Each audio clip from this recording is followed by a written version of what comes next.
Welcome to our channel. Today we how to install HubSpot workflows to trigger no-code apps, detailed guide step by step clearly. Start by logging into your HubSpot account.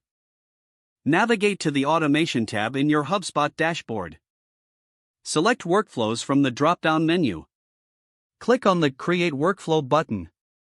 Choose the type of workflow you want to create, such as contact-based or company-based. Once you've made your selection, click Next.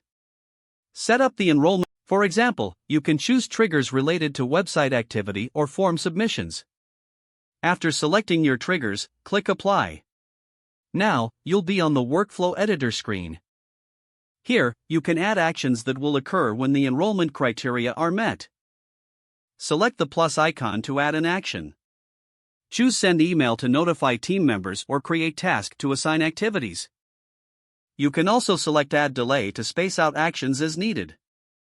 For connecting to no-code apps, locate the Integration section. Explore various integrations available in HubSpot that can link your workflow to no-code platforms.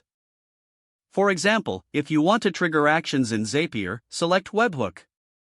Configure the webhook by entering the necessary API endpoint from your no-code app. Make sure the data fields align correctly between HubSpot and your app. Once the webhook is set, click Save. Continue adding any additional actions or delays as needed. After completing your workflow setup, review all settings and actions for accuracy. When satisfied, click Turn On to activate your workflow. Your HubSpot workflow is now live and will trigger actions in your no-code apps based on your defined criteria. Regularly monitor the performance of your workflow to ensure it functions as intended. Adjust enrollment triggers and actions as needed to refine your automation strategy.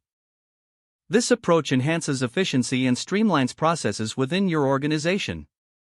If the page does not load, refresh the browser or try again in a private or incognito window. Make sure you are using the correct email address, then retype it carefully to avoid small typos. If your password is not accepted, use the reset option and create a new strong password you can remember. Check your spam folder for verification or security emails, then complete any requested. Enable two-factor authentication if available to improve account security and reduce unauthorized access risk. After signing in, review your profile details so your contact information and settings are accurate and current. Don't forget to like this video and subscribe to our channel for more step-by-step tech guides.